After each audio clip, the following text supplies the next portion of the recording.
United States of America and to the republic for which it stands, one nation, under God, indivisible, with liberty and justice for all.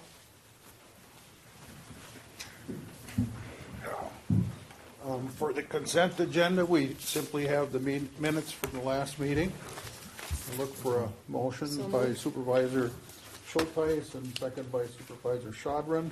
Any corrections or discussion? There being none, all in favor, say aye. Aye. Any opposed? They pass. County Clerk Quarterly Report. She's somewhere else today. Her daughter's in a Geography B regionally. So as you see, everything's complete on her report. And I asked her about new goals, and she's got those in process. So they'll be coming at a later meeting. So we'll move right to the Finance Quarterly Report.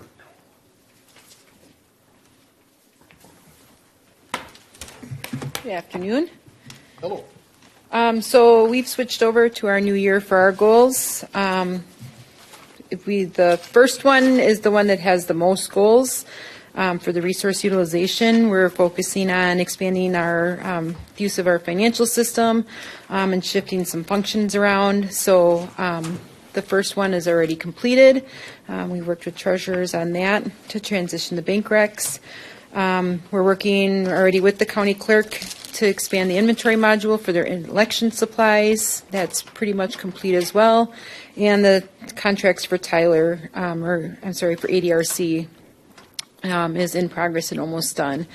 The next big goal in that one is to the redesign of the human services account structure, which was on our goals from last year. We carried it into this year just with the timing of the budget and some of the other staff turnover that we had. It was not feasible. And rather than trying to change streams mid-budget cycle with our biannual budget, we just moved it forward. And now we'll focus on it in time for the next biannual budget. So.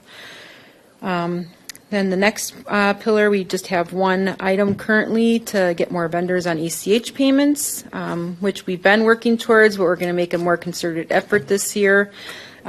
We just hired a new accountant in our department, so she'll be working with Trish, our longer-term accountant, to get that accomplished. And then our last one is collaboration. You'll notice there's no goals on there yet other than an unstarted Central Fleet Fund. This area of our goals, recognizing that all departments have these EOS goals, and the board's and Josh's strategic priorities document is pending. We've kind of left this open, recognizing that a lot of those items impact us and require finance partnerships. So I didn't want to burden down with a lot of our own projects, knowing that we'll need to help departments and work with departments on theirs. So there will probably be items added to this later in the year. So that's why it looks a little sparse right now. Otherwise, that's all we've got. If anybody has any questions. Thank you. No? All right. Thank you. Next up is the Human Resources Quarterly Report. Good afternoon. Everything on the list, this is really stuff from 23 and a couple things that are carrying over to 24. The 24-25 EOS goals I'm working on with Aaron. Some of that's going to, as Margie just talked about, coming from strategic priorities that'll happen, as well as some individual goals. And again, those are not listed here. That'll be on our next report. A couple things that are moving forward or carrying forward. One of them, dashboard regarding metrics to determine success and savings for the on-site clinic. We've now starting to get data that really is reflective of the last 6 months with the Freighter Clinic. And so we're really at a point now where we can start to track that. So you should start seeing more data there. One of the goals, develop and deploy stay and exit interviews. Again, that's something that's going to move forward. That's to be done in October of 04 or prior, but really something where we can start looking at why are we keeping and or why are we losing people and what do we need to do or what can we do differently. And then the last thing moving forward, increase organizational development options and opportunities. That's really a learning and development opportunity that we're working on, and Sandy Weil and our group is kind of heading that up. So those things will move forward into 24, as well as new ones that you'll see the next time that I report. Questions? Thank you, baseball. Thank you.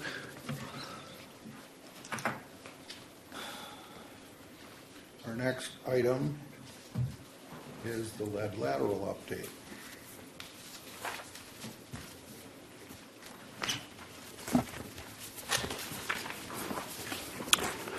Thank you, Mr. Chairman. I was able to hand out a few documents before you right now, and I'll be hooking my computer up too, so that people at home can see a lot of the same data that you have just received this evening.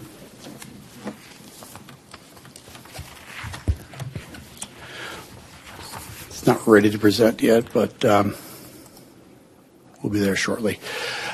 And so what we're looking at is look at the lead lateral grant that we've been working with the City of West Bend since November, maybe just a touch before that of last year, to go through the lead lateral grant program. This was presented to the executive team previously as well. Last few days I've been able to reflect a little bit about the last 5 months. I don't spend a lot of time doing this, but I think this was warranted in this case. Looking back, a lot of back and forth between the city and definitely this being the first grant that I did with this of $3 million, there's definitely things that I would have done differently. Looking back, definitely would have taken better notes and minutes. Definitely would have been more boisterous in expressing my concerns after or during the meetings, and reflecting and commenting following the meetings. But more importantly, defining the goals. And the goals, which were briefly touched on at the beginning, but probably not overemphasized throughout the course of the grant process that we're working with the city, was complete the entire lead lateral removement from main to house and repairing of roadways. And so what we came up with was a grant program that just does just that. Again, breaking it down into two components. The one you'll see that basically says lead lateral grant program on it. Looks like this one in front of you right now. Again, into two different grants. The first one is to get the private side done where the public side was already done. Again, mainly in the city of West Bend, looking at 7th and 8th Avenues. If you remember, they were recently reconstructed by the city of West Bend. The public side, the road side, was completed. The private side, not yet completed.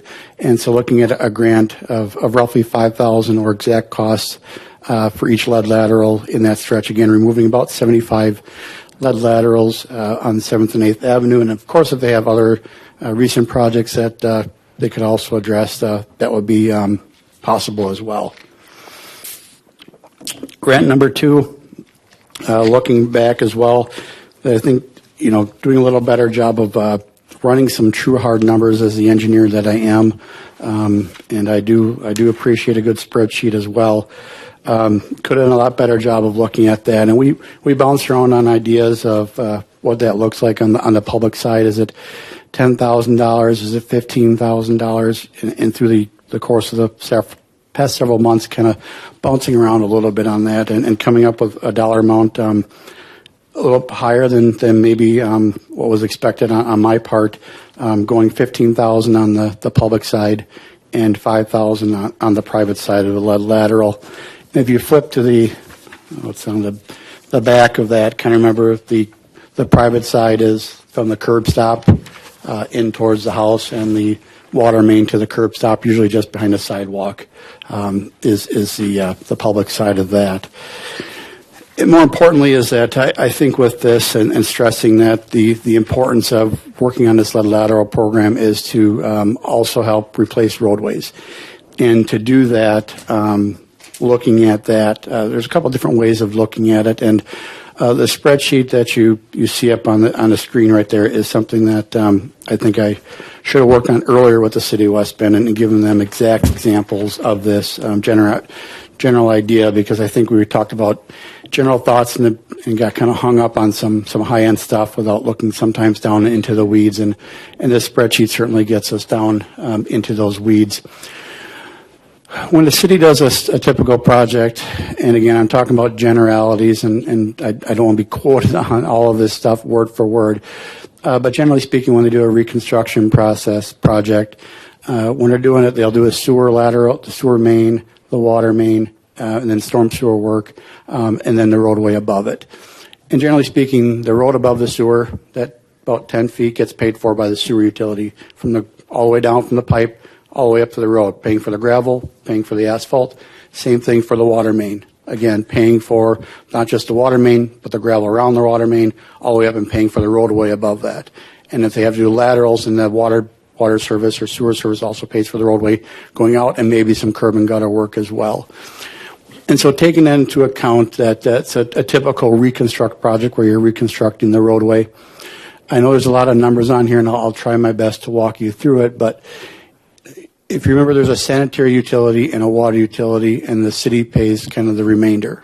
Okay, just keep that in your mind, right? There's utility paying for it, part of it, and that. So you get the first very line is, this is taking up Pennsylvania Avenue, about 900 feet of roadway done in 2023, so recent and good data. Sanitary sewer costs for the sewer itself was $142,000. Carry it over to the next line. 142. Let's go down to the water utilities, 171,000 in rough numbers. And then the storm sewer utilities, you see excavation, curb and sidewalk, asphalt, and miscellaneous. That second column right after bid amounts, the 142 is what sanitary sewer would normally pay for the sewer work, 171 for the water work. The city would then pay the 243 for the storm sewer work if it's needed. Then 370,000 accounts for what's roadway. Right, what's left? The excavation, curb, sidewalk, asphalt, and miscellaneous is roadway. That 370. What the city typically does, again, not every project, but most of their projects, they'll take that, divide it into three. All right, take that roadway, because you've got a 30-foot roadway, 10 foot sewer, 10 foot water, 10 foot city. Okay, that's where you get the next column of the 123s. So 123,000 gets added to the sewer bill. So that's total sewer cost on that project was roughly $265, again, bid amounts, not actual work being done. I only had access to their bid online. Water utility, taking the 171 plus the 123 gets you to $295 by the water utility. Storm sewer gets lumped in with the rest of the roadway, so the 243 plus the 123 gets you to $367. Hopefully I haven't lost anyone yet. It's a lot of numbers, and I apologize for that, but based what amounts to that last column on the right, sewer ends up paying $265, water $295, and the city, whether they have a levy, assessment, getting other kind of funding for that roadway work, is on the hook for $367. And that's the green number, and that's why it's highlighted green, is that's really what we're talking about today, is that $367, and how does that pay for? Down at the bottom, again, a lot more numbers, but on Pennsylvania Avenue, if we don't look at the numbers down below, but on Pennsylvania, it was 28 homes. If each one of those homes would have had a lead lateral, and none of them did in this instance, but if they would have picked a street with the lead laterals on them, right? The Pennsylvania Avenue is in the southeast part of the city, off of just east of Indiana, if you're familiar with it. So to get you, homes are closer together in that area, right? And so taking that 28 homes, 15,000 for the public side. Again, the 5,000 is in the parking lot paid for will be on the side to pay for the private side laterals. But if you take the 28 homes, if they would have had lead laterals, they would have gotten 15,000 per lead lateral, or $420,000. All right. If going back up to the top, if sewer pays what the sewer would normally pay, water utility pays what they pay, the 420 is obviously above 367. The city could have, quote unquote, made money on the project, right? Now there's still been engineering costs and design costs as well as inspection costs on top of that, but what I would say is pretty close to a break even, if not potentially making a little money, right, on that deal. So basically the roadway would be paid for out of the lateral grant program if they just follow the same rules that they've been doing for years, with the water paying the water area and the sewer paying the sewer area. If you look at it, and hopefully everybody grasps that concept right and the numbers I'm looking at. If you now take a roadway and they're not doing the utilities, right, at all. So you can take off the sanitary work and the water work up above, and all you're left with is possible storm sewer work and roadway work. Same 28 laterals, the dollar amounts are still $367, right? But the water main up above, instead of being zero, they still got work to do to replace those lead laterals in the roadway, right? So there's still a cost to that, but still much, much less, about maybe give it $100 a foot or so, give and take. So they're still paying that for the water utility, but again, the city part would be paid for by the lead lateral grant program. I think that's where I might have lost the city at one point, is to try to explain this without having a nice spreadsheet. And I've done multiple roads in the city, 3rd Avenue, 6th Avenue, to look at different stretches too. So what I want to do is give you an example of one that was just recently done. And I pushed that forward with the lead lateral program that we have and the mapping that we have, and saying, okay, now I can compare this price per foot going, it's the same price per foot going forward. Now, I don't think this project's an anomaly. I haven't heard anything that was like strange or different. Every project's going to be different. I fully admit that some have bad soils in them. They might have to do some undercutting. Some might have good soil. Some might have a larger storm sewer. Some might have smaller storm sewer. So every project's going to be a little bit different. Maybe some of the roads are a little wider, a little narrower. Maybe there's a little more sidewalk on one, a little less on one. So when we give these numbers of the 367 and the 420. The 420 is a pretty solid number. The 367 can certainly fluctuate. But we're not talking going from over 100% or 100% down to 3% of your project only, right? I think that's the important key that we're looking at, is that, you know, this could possibly fund, and I know the challenge the city had to was they have a CIP project and program, just like we have a CIP program, and to make that pivot to other programs and other roadways is sometimes challenging. But I think when you look at this and going, well, if I was to come to you for a county highway and going, well, I'm going to get $3 million, but I got to adjust my CIP, I don't think one person here would say, well, don't adjust our CIP because we already voted on it. I think you would all agree to a person that's saying, if we're getting $3 million, we would certainly take a really hard look at this, plus the advantage of getting rid of the lead laterals in their entirety. And what I want to point you back to that same sheet of paper that was on the back of the lead lateral grant program, and what is key to replace the entire line is we look at the DNR advised, the department's advising right up on the top, right in the middle, that municipalities replace lead service lines in their entirety.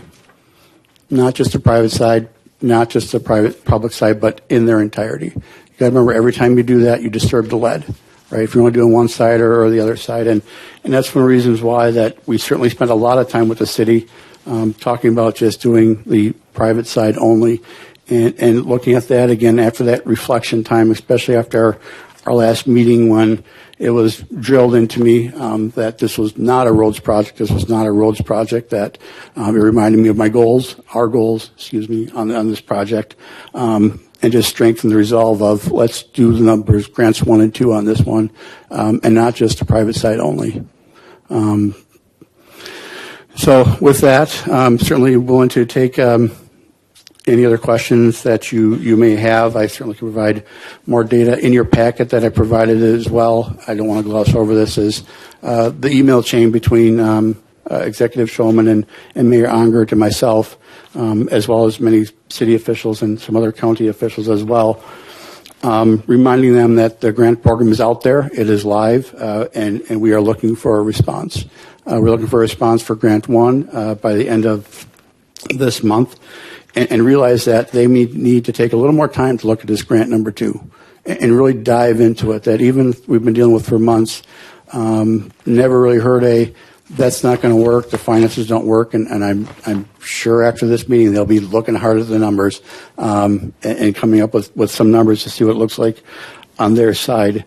But just to maybe potentially give them a little more time for that grant number 2 to really dive into numbers a little bit more and really take a serious look at what's being actually offered out there, if they just keep doing what they've been doing. And yes, is it possible that the sewer water utility might have to take out a loan to get this work done? But there's a lot of mains out there that are 100+ years old. Was very integral in looking at their 2050 plan and their roadways. So I know there's roadways out there that need work in the city. I think there was just a report the other day. There's 60 or 70% of people were concerned about the road conditions in the city of West Bend. That I know there's roadways with utilities that are really aged, as well as roads that are in a poor shape out there in the city that you can just look around. I use 3rd Avenue as an example. I drove it today going, yeah, that could use a reconstruct, at least the northern portion of it. So I think we really need to look at this as an opportunity, as something to look forward to, and not really dwell back on the kind of the he said, she said over the last 5 months, because I think we both looked at that. I think if we looked at it with a true heart, there'd be definitely things I'd be doing differently, and I'm sure the city would too. But I think it's important to look forward and move forward, because the time is short on this grant.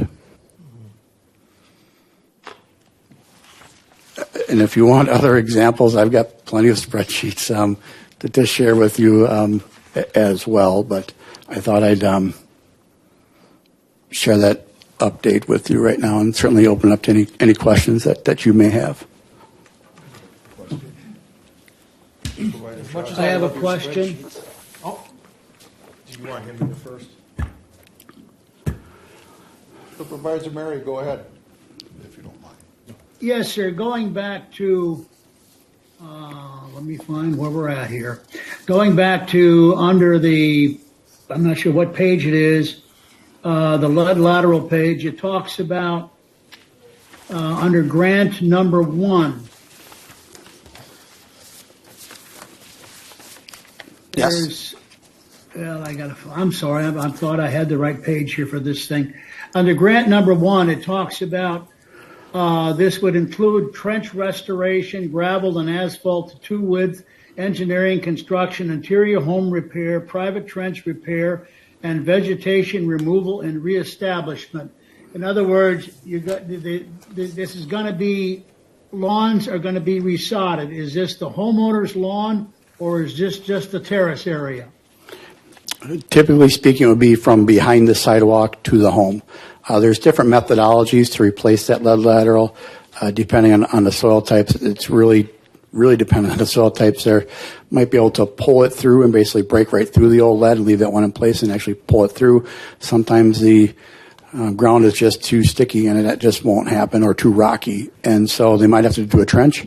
There might be a tree where their lateral is. There might be bushes right where that lead lateral is. So every lateral to the home is in a little bit different place. So yes, they would be restoring their yard at least by the sidewalk and at least by the home. Would be the 2 places potentially, but depending on the site, it could be the whole way. Thank you. You've answered my question, sir. Thank you, Scott. So I guess to add to that, again, I love your spreadsheets, but moving on. To add to that what you're saying is that you go point to point. You get in there, you dig down, replace it, put it back to pre-construction, somewhat pre-construction, and you're done, right? Yes, either dig down and do that, like I said, or I can dig a hole by the roadway and they can either pull through it, or kind of, if you can get lucky enough, and like the old Chinese fingers, if you remember that thing, right? You put them 2 together, you try to pull it through, but it depends on the soil type. So you can imagine clay is very sticky. If there's rocks, it doesn't like to go. Tree roots are potential problems. So there are just multiple ones might be done multiple different ways. Certainly the city would hopefully do it the cheapest way, less expensive way first. But everybody's home is different too in the inside a little bit. Some might be a finished basement, some might not be, right? So if there's a finished basement, you might have to go in there and, replace the drywall, repair the drywall. So everyone is a little bit different. That's why we'd be looking at, exact costs. We realize that there are some that might be less expensive, but some that might be more than $5,000. So I guess another question in a different direction is, and this might have been brought up many times, but you keep saying that time is kind of essence here, right, to get this done. What if we don't hear back? What's plan B or C? Speaking for myself, I would like the opportunity to talk to other municipalities. We have talked to other municipalities on lead laterals. Very very recently. I think there could be some interest out there for at least one, if not both, of these grants. Yeah, that was Scott's recommendation to me along the way, really. The City of Hartford has 400 and some laterals. They're all on, we believe, they're all on the public side. And then Village of Kewaskum has a handful, and there may be other municipalities that have a handful here and there. So, you know, that can be a discussion as well about whether we should just do what we can. Kewaskum, for example, they've got the road open now, right now, where those are. Maybe we should just take care of that while the road's open with them. But long story short, this is why we keep urging the city. These dollars have to be allocated by the end of this year. They have to be spent by 2026. You know we can be flexible with that, but there's limited flexibility. So when we're getting a response back like, I don't want to misquote here, the city was not interested in altering the roads program, or this isn't a roads program, or roads aren't our priority. That's when I started meeting with city council members and saying, guys, like, we got to move this. The city council has to be one having this discussion and make a decision. It's also why we built it where a resolution has to be passed. An email doesn't suffice, a verbal, not even a letter. So. Supervisor Prosser. So my district is one that probably has 2/3 of the lead laterals in West Bend. So I would like to see the city move on this. This has the potential to be a win-win. Talking to neighbors in those streets and roads, they look at the roads and they're wondering why they're not getting fixed. There are neighbors I talked to who were told 15 years ago their road's going to be fixed, and nothing's been done with it. This is an opportunity to start making a dent in that and give people clean drinking water. I don't know why the city would say no to this. This is a win-win. So, but if we've given them till March 31st. So I don't think they have another planned meeting, so they'd have to have an unplanned meeting. They'd have to schedule outside their normal cycle to get this done. I would hope they would do that. But if not, I guess we'll give the money to Hartford and Kewaskum and whoever. But that'd be a disappointment. Thank you, Mr. Chairman. So I've communicated the need for the resolution to the mayor. I've also communicated to him, and I was at the Mid-Moraine Municipal League last week, no flak jacket or anything, and I shared with them that I believe it's time the city council and the executive committee at a minimum, maybe the county board at a maximum, are sitting in the same room having this discussion. Because right now, everybody's talking past each other or talking through the newspaper, and this is an exercise in futility. Like, let's get the decision makers in a room and stop this game that's going on, because that's what's happening. It's a game. Like, as you mentioned, your constituents, that lead is not a game. Yeah. Taking it out halfway makes no sense if you don't have to. The city of Hartford got a grant, I believe, from the DNR years ago. Correct. That's all the money they had. So they got what they could get. This isn't that case, and it shouldn't be. And as is illustrated in our strategic priorities, like, this hits everything we do. It hits all of our priorities.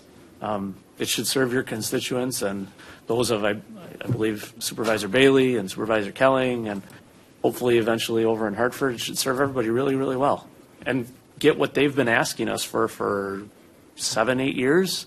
Fix our roads. Well, you fix your roads, we get the lead out, we get a win, you get a win, the citizen certainly gets a win, the community gets a win. Why, to your point, how is this not happening? Yeah, it's a win-win for everybody. Mm-hmm. Why wouldn't we be doing this? Right. I don't know. Okay, somebody's got to ask this question. Kewaskum is reconstructing Fond du Lac Avenue, like you said. The road's open now. Don't we owe it to ourselves to have a conversation with them? I mean, I don't know how many lead laterals they have, but if we could do them while the street's open, certainly On this 145. is the time. On 45. Okay.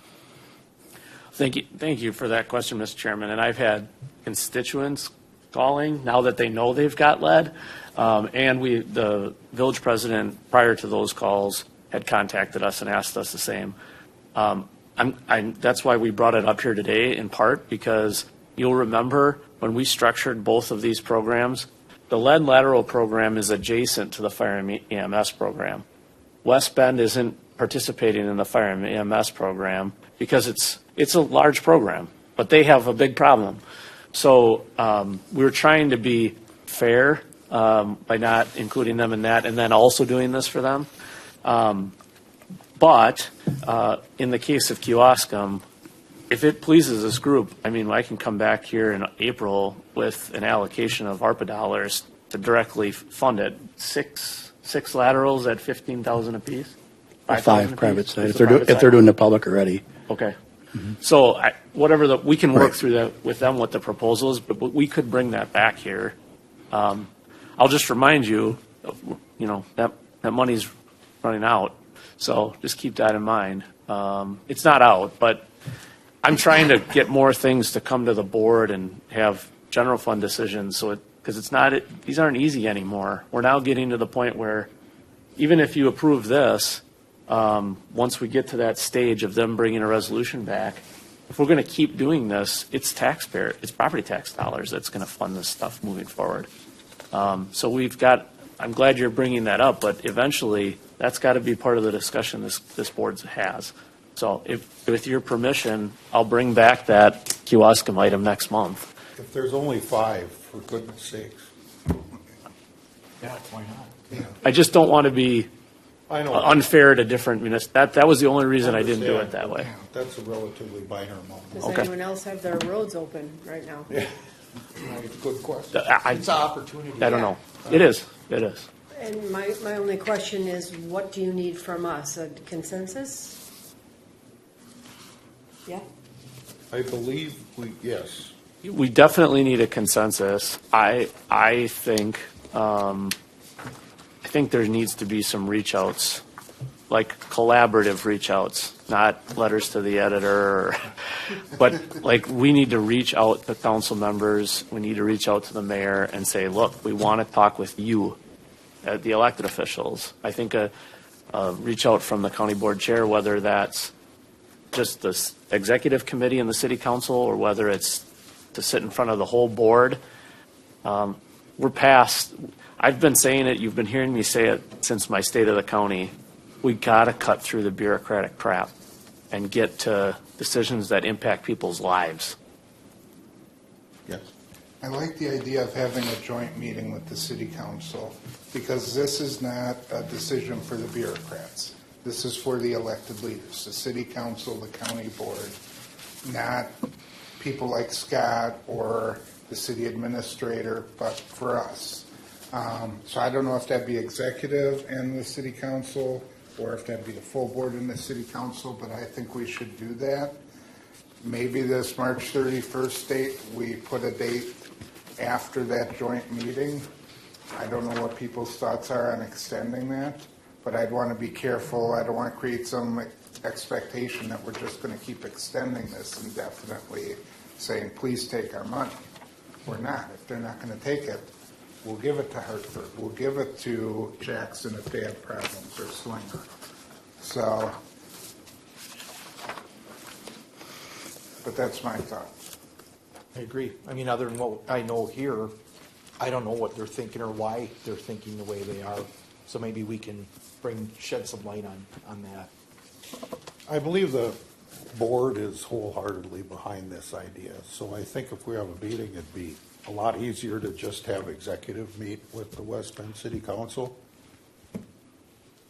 Yeah, and that's fine. I mean, I certainly can call the mayor tonight, and if I believe the county board chairman was copied on this email thread, so you can certainly respond that way as well. I certainly think the city council is interested in a solution. They want to see a solution, but I can tell you they're not getting information like this. They're not seeing any of this stuff. I mean, certainly this explanation is No. illuminating. Right. Yeah. Yeah. Question, please. Yes, sir. I haven't seen anything in here regarding the village of Germantown. Is there not a situation there to be addressed with this lead thing? That is correct. Village of Germantown, Village of Jackson said they don't have any, and the Village of Slinger, I think, had 3 potential or something like that. It was very, very few. So potential, not necessarily known. So we have that data. We have been in contact with them. So we are gathering more data. And Kewaskum originally didn't have any, and then it went to 6. Now it's at 10 or 11, something like that. So it's a work in progress for the municipalities for sure. Thank you for the clarification. Supervisor Schulteis. So maybe just also a point of clarification. I was asking, do you need consensus for county executive to go to Kewaskum and just say, hey, are you interested? Oh, I'm sorry. And can we do both at the same time? Can that occur while we're having a special meeting with the council? I would think so. Is there any disagreement? No, this is such a low dollar amount. I mean, if it's 5 lead laterals, and is it the city side or the private side? Well, even if we assume it's the full amount, it's $100,000. Yeah. I mean, it's $100,000 is a lot of money, but it relative to what we're talking about, and relative to the Highway 45 project, it's Yeah. pennies. Yeah. So we can certainly get moving on that and let them know. I mean, the key is to let them know so the contractors actually take the stinking pipes out. Right. And then we can figure out the administrative grant process and paperwork after the fact. Correct. I mean, the crux of the municipal part of the 2050 plans were, if you're going to tear up the road, do the utilities underneath at the same time, so you'd have to tear up the road again later. Yeah. Makes perfect sense. Yeah. Yeah, of course. Yeah, and plans change, right? I mean, you adopt a plan, and as Scott said, oh, we got a grant for County Highway H. I guess that one's getting moved up. Paradise Drive. Oh, we got TIF money for downtown. We're going to do that instead. Yeah, that's life. I mean, that's government. So, do you have Very good. enough consensus here, I think agreement? so. I'm good. Okay. And Scott's going to report to Public Works Tomorrow night. as well tomorrow. So Public Works Committee will get a debrief as well. Okay. Our next item is defense for maintaining assessed value, City of Hartford Walmart. I believe that's you also, Mr. Executive? Yes, thank you, Mr. Chairman. So in your packet, I believe, is an email that I was sent some time ago from the city administrator in Hartford. You might remember some years back there was a big push for closing the dark store loophole, if you remember that. And it hasn't really gone away. The loophole is not closed. There's been some reforms made, but it's still a challenge. And so municipalities are, as you can see in that email, still fighting the cases at the municipal level on these assessments. In this particular case, it looks to me as if that expense of the legal defense is getting pretty significant, and the city administrator decided to send that email to all of the taxing jurisdictions, asking us all to kick in money to essentially the legal defense fund for the purpose of fighting this dark store loophole. In the specific case of Walmart, I talked to the mayor of Hartford shortly after I got that email at a chief elected official meeting. He was unaware of that communication, which leads me to believe the whole city council doesn't know anything about it either. So rather than me unilaterally doing something, I thought it was appropriate to bring it to this group. And the reason I thought that was while this is a request for one dark store loophole for one company in one municipality, it's way more complicated than that. Number one, Walmart's the largest employer in Washington County. Number two, and of course, they're a giant corporation in America, so they have a ton of money behind them. Number two, the way that property assessments work in Wisconsin, it's at the municipal level, and they want it that way. What that means is they have the accountability for border review process. They have the accountability for the assessment process. They also then have the responsibility to defend their own assessments.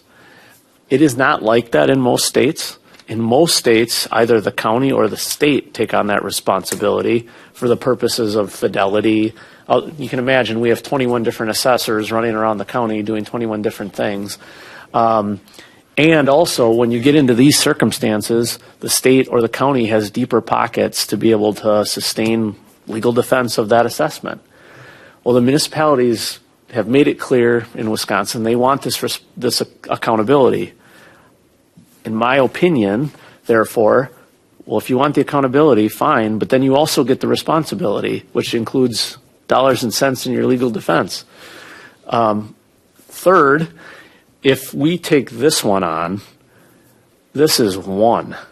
There are probably, I don't want to exaggerate, but there are probably hundreds of these cases across the county. Some of them are probably relatively small, and I mean a $500,000 home fighting a circuit court case over lowering their assessment to $400,000 or something. And some of them are Walmart. There are cases right now I know of. The city of West Bend is fighting Freighter for the new clinic. The city of West Bend is fighting Cedar Community. There was this one. There's several Menards cases. There's been Walgreens cases. If we get into one, I don't know what would stop us from getting into hundreds of them. Certainly over the course of years, it'll be hundreds or thousands of them. So I think this really, while it certainly wasn't the intent, I assume, of the city administrator to open this can of worms, I really believe if the county wants to even contemplate something like this, we've got to have a much more thorough discussion. And I haven't responded because there's no response other than either no or if you open this, it's going to open the floodgates. So as county executive, I feel like this is a policy question that's a legislative as much as it is executive, because it'll open this Pandora's box that would cost us a lot of money, whether it's because we decide we're going to get into all these lawsuits or because we start talking about county assessment. Either way, I mean, you're talking probably millions of dollars. So my recommendation is that we send a letter to the mayor and council and obviously respond to the administrator and say, if you want to have a conversation about county-based assessing, we can have that conversation. If you want to have a conversation about this, I would say no, but whatever you guys want to do. I say no.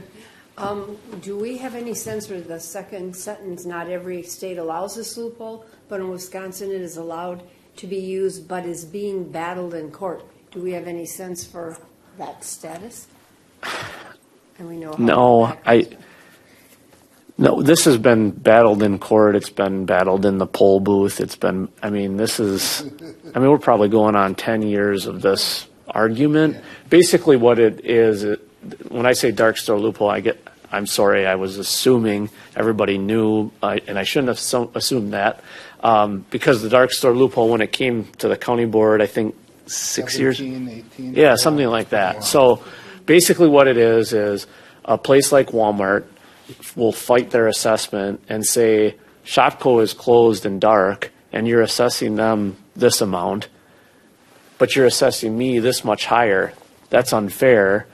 They'll fight it in court, and they've, of course, got very good lawyers and the resources to fight very well, and they'll get their assessment lowered commensurate or close to, right? And, of course, for them, those millions of dollars of assessments, you get it lowered by 25%, you're saving probably tens of thousands or hundreds of thousands of dollars. You do it 3 times over in one county, I mean, it's real money. So That has been happening for 10 years plus. That's what that sentence is referencing. Other states have in fact closed the loophole. Parts of it have been closed at the legislative level here in Wisconsin, and other parts are still in question. So I don't think this is getting resolved anytime soon.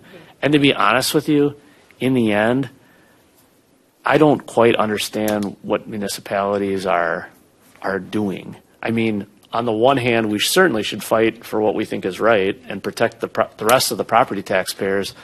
On the other hand, at some point, it's the rule of diminishing returns. Like, if Walmart is getting assessed at $10 million and they're fighting for $8 million and they get dropped to $8 million, moving forward, it's not like the city gets any less money. Their levy is the same. It just gets spread out to everybody else. I mean, so I think the law should get changed, but to do it this way, and to keep throwing money at lawsuits, I don't know. You can have a long debate about that strategy. I don't know.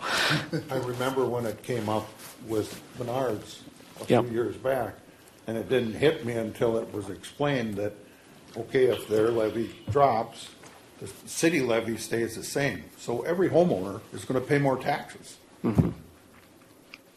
Right, exactly. And that's why, I mean, there's certainly merit, and they should pay their fair share. They should have their fair slice of the pie.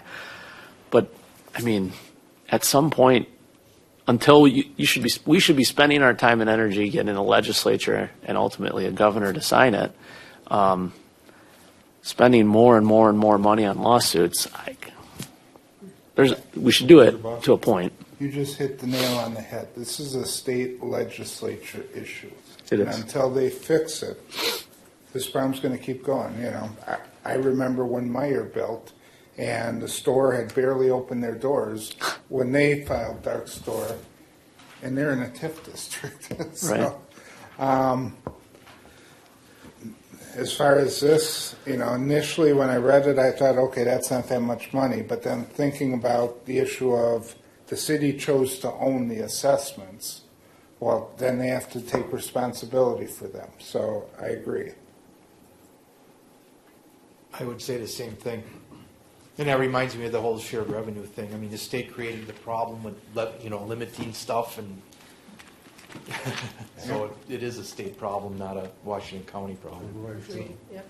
Supervisor Mary, are you in agreement?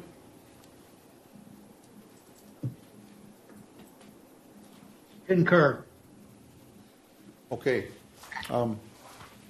We will put together a letter, you and I, and Okay. Very good. Thank you, Mr. Chairman.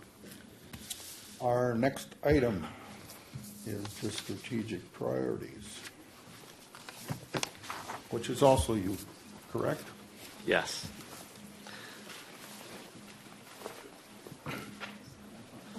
I've got object lessons this time, so I got to stand. It's not mine. Mr. Chairman, how would you like to go through these?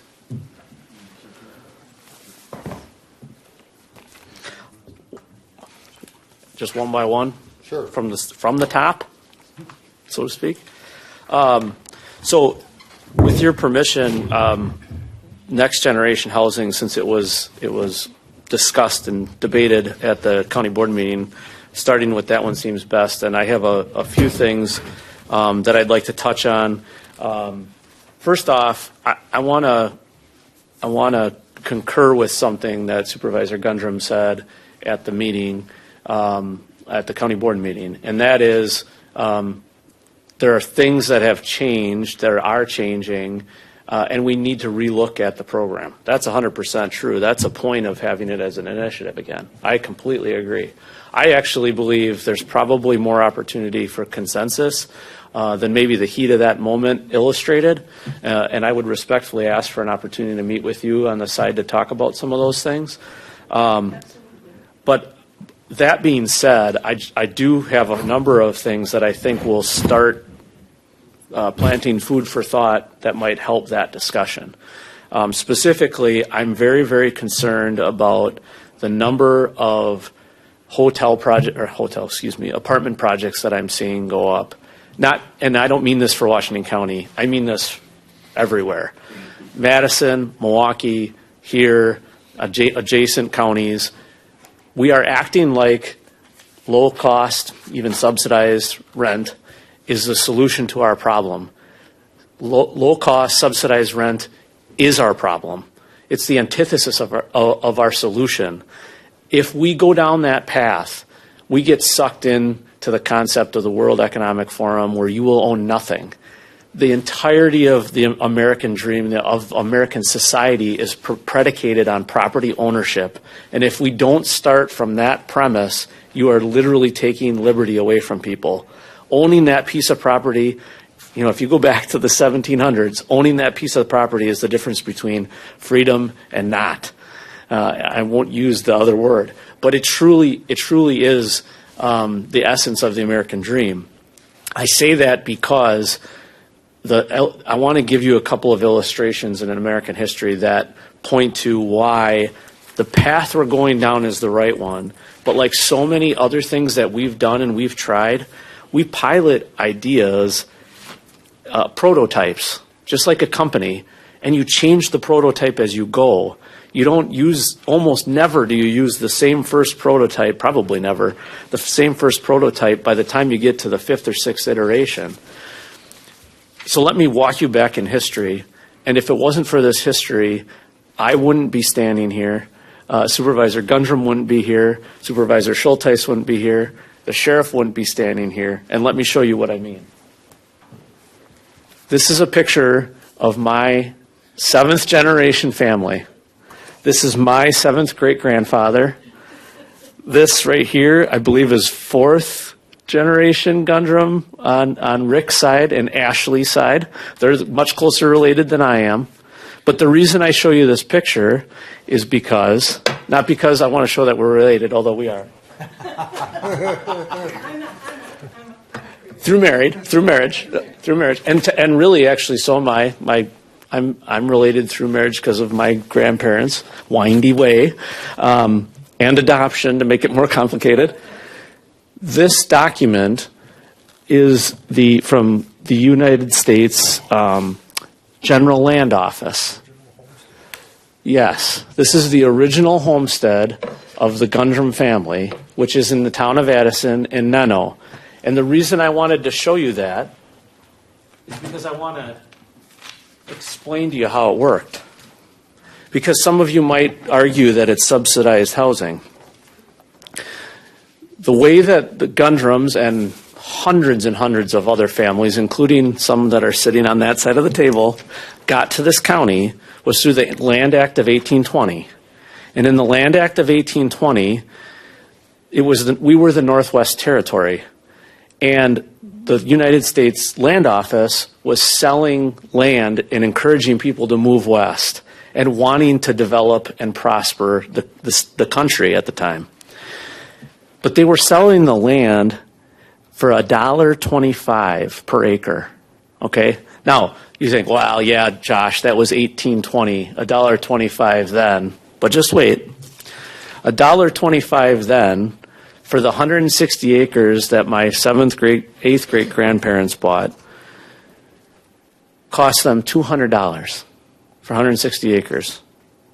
Now, if you run the math forward on inflation and blah, blah, blah, to today, that same 160 acres under the Land Grant Act, or the Land Act, would cost $4,160. It's pretty significant by inflation, right? Correct. And the reason you would take it is because the current market, we talked to farmers at the egg listening session last week, the current market for egg land in Hartford, according to Scott Lofi, is about $10,000 an acre. So that 160 acres would be worth about $1.6 million. My multiple great-grandparents bought it for $4,160. Now, you can call it subsidized housing or whatever the hell you want to call it, but all they had to do was buy that land, build a house on it, farm it, pay the taxes, and it was theirs. That was it. Then fast forward about 4 decades, 2 generations. And I want to read you something from, this comes from history.com. President Lincoln, now we're talking Republicans, President Lincoln, the first Republican president in 1862, so 2 years in, we're in the middle of the Civil War, he and the Republican Congress passed the Homestead Act of 1862. Now everybody reads about this one in 6th grade. But here's the thing about the Homestead Act of 1862. It granted, now this is all west of the Mississippi River, it granted 160-acre plots, same as my grandparents got, great-grandparents got. July 4th of 1861, Abraham Lincoln, in a speech, says this: to elevate the condition of men, to lift artificial burdens from all shoulders, and to give everyone an unfettered start and a fair chance in the race of life, we should pass this bill. Earlier that year, in a speech in Ohio in February of 1861, Lincoln says, the act is worthy of consideration, and the wild lands of the country should be distributed so that every man should have the means and opportunity of benefiting his condition. Now, here's how the Homestead Act works. It's an even better deal. To make a claim, a homesteader paid a filing fee of $18 total. Under the Homestead Act, that 160 acres cost that individual $18. Today's dollars, that would be $425. Today's market, $1.6 million. You can call it subsidized housing if you wish. And the reason I say that is, in this case, they had additional requirements. You had to live on that land for 5 consecutive years. And you had to have neighbors that proved it. You had to build a home on it, okay, hence subsidized housing. You needed to farm the land and make improvements to the land. Homesteaders had to be head of household, 21 years of age, and now you'll appreciate this, they had to certify that they never bore arms against the United States of America. You can imagine why. They needed 2 neighbors to attest to the government that they fulfilled all those requirements. And here's my favorite part. Union soldiers could shave off time served in the Civil War from their 5-year residency requirement. I like how Lincoln thinks. I didn't know any of that when we created these programs, I swear to you.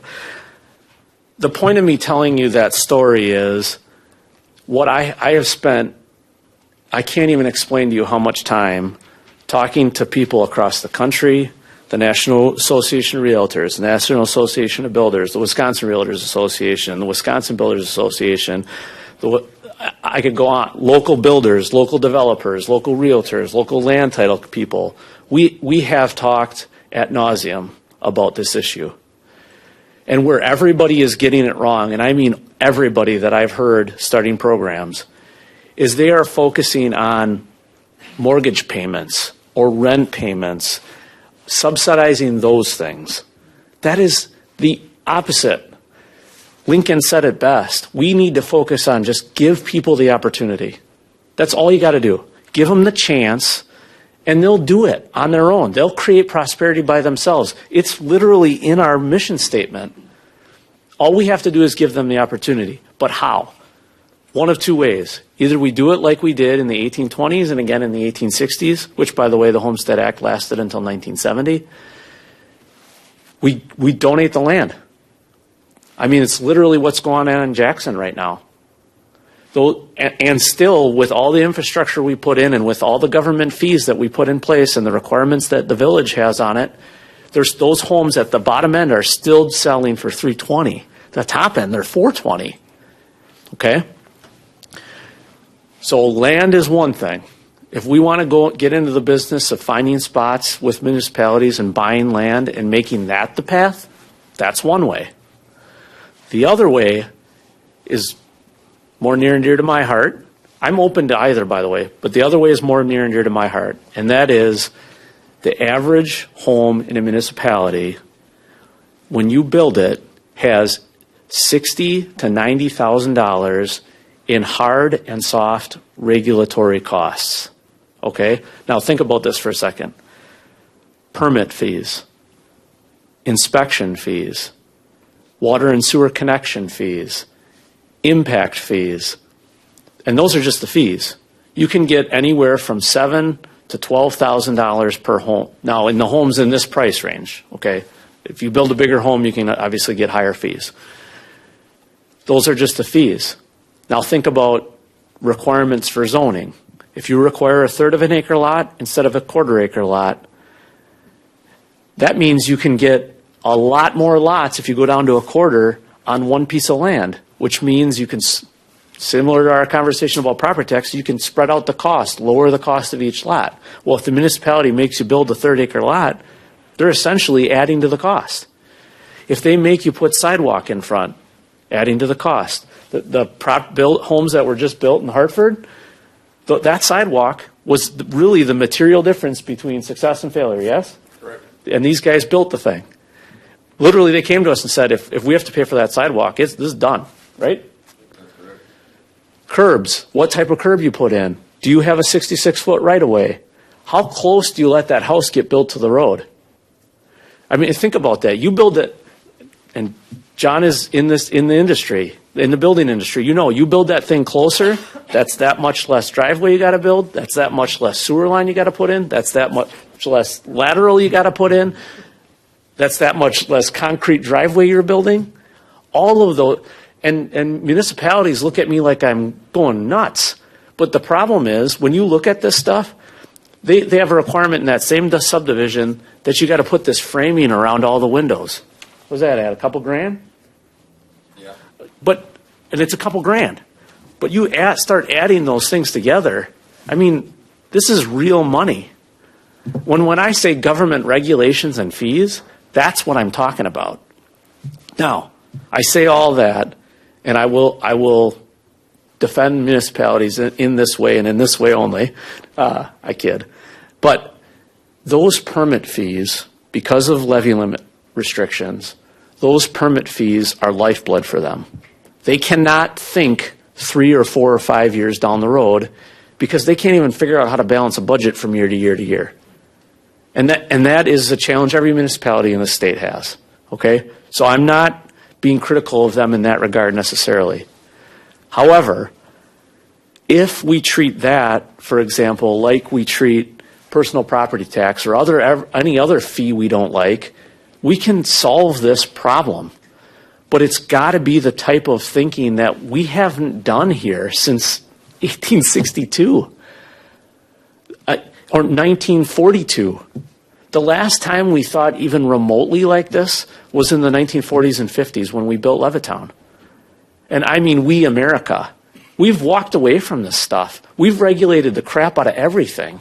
I mean, you can't take it without getting regulated. And you almost can't. It is really sad. We thought at the beginning a 0% loan program would get builders and developers in the game, like cheap capital. What I can tell you, there's a letter in your packet from American companies, Craig Sedonicow. The capital isn't the problem. They can get investors.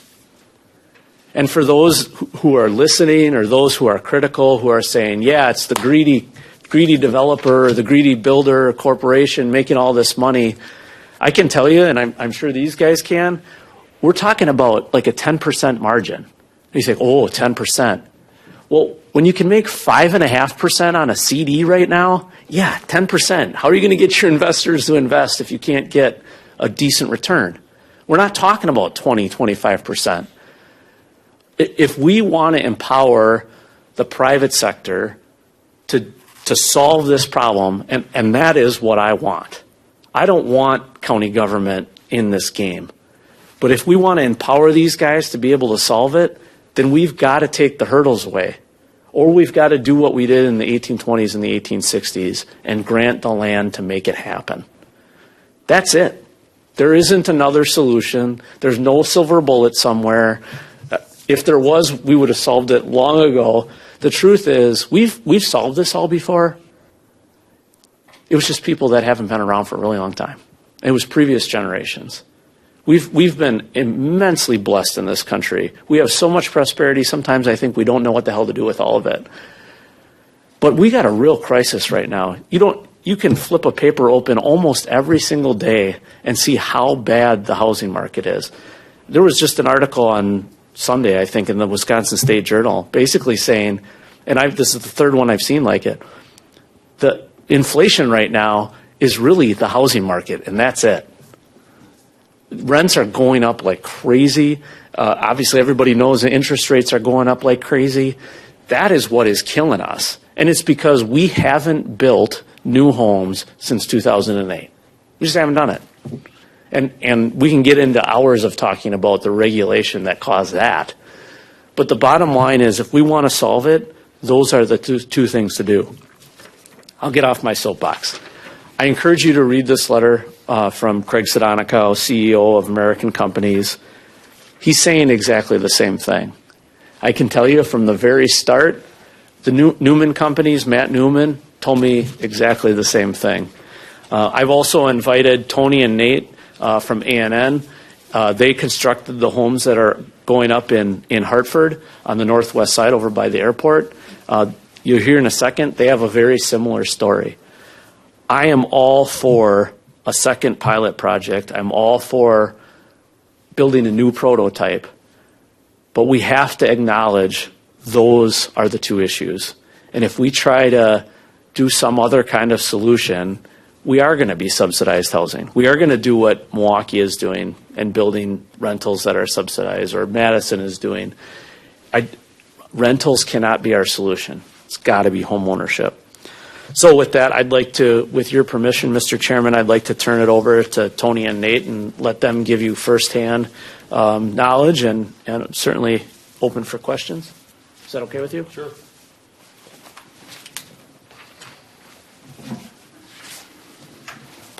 Thank you, County Executive Shulman. Good afternoon, everybody. Let me begin by introducing myself. I'm Tony Monfrey and my partner, Nate Jakevich. We are the owners of A&N Contracting. We also first want to thank you for your service for Washington County and giving us the opportunity to speak on behalf of the housing situation in Washington County.